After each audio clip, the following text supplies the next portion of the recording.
Query letter is your written pitch to an editor, pitching your idea. I've got this great idea. I'm the person to write about it. Here's who I will talk to.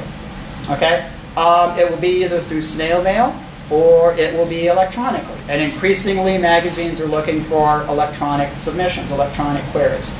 But the basic style is the same, whether it's snail mail or whether it is through email.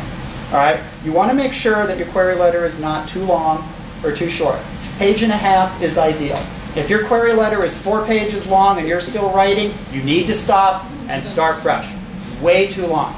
The reason for that is that editors are very busy people. They have a very small amount of time to devote to this. If you cannot grab the editor's attention, what I call a baseball bat upside the head, in your first paragraph, then you're not going anywhere.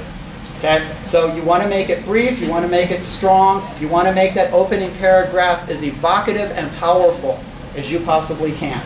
I'm a fan of anecdotal leads myself, in both my queries and my articles. I think anecdotal leads are great where they're appropriate, but your lead might be a statistic, or it might be a quote, or something else. It doesn't matter what it is, as long as the editor reads this and says, by God, I need to learn more, and keeps reading to the second paragraph and the third. So you want to keep it about 1.5 pages, 2 pages max, not longer than 2 pages. You're in, you're out. Your opening paragraph is strong. Next couple paragraphs are basically what the article will be about. Paragraph after that will be who your sources will be, the experts that you plan to talk to for your article. And then lastly, your final paragraph will be about you, where you'll have the opportunity to say and talk a little bit about your writing experience, your previously published credits. Now, if you've never published anything before, don't worry about that. You just avoid that final paragraph. And whatever you do, do not say, I'm a freelance writer, but I've never sold anything before, but I'm really hoping you'll love my idea. You might as well just put a little thing that says, I'm a novice and a greenhorn, and please reject me right away. Editors have enough reasons to reject you. You do not need to give them more. Okay? So your query letter is short and sweet, powerful as you can make it, as informative as you can make it, and a little bragging on yourself if you've got something to brag about.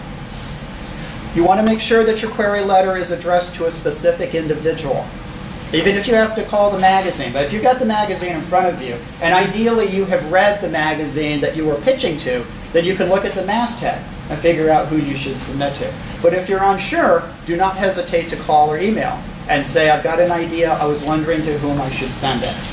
I would also encourage you, if you're unsure of the gender of the editor to whom you are writing. You've got a Pat Smith. Is that Ms. Pat Smith or is that Mr. Pat Smith? You need to check, because if you get that gender wrong, that's a little tiny point off for you because you didn't go that extra length. Those small things are important. Your query letter has to sing. It has to be the best piece of writing you have done because it is your entry into this market. It is your calling card. But more importantly, it is the first sample of your writing that an editor will see.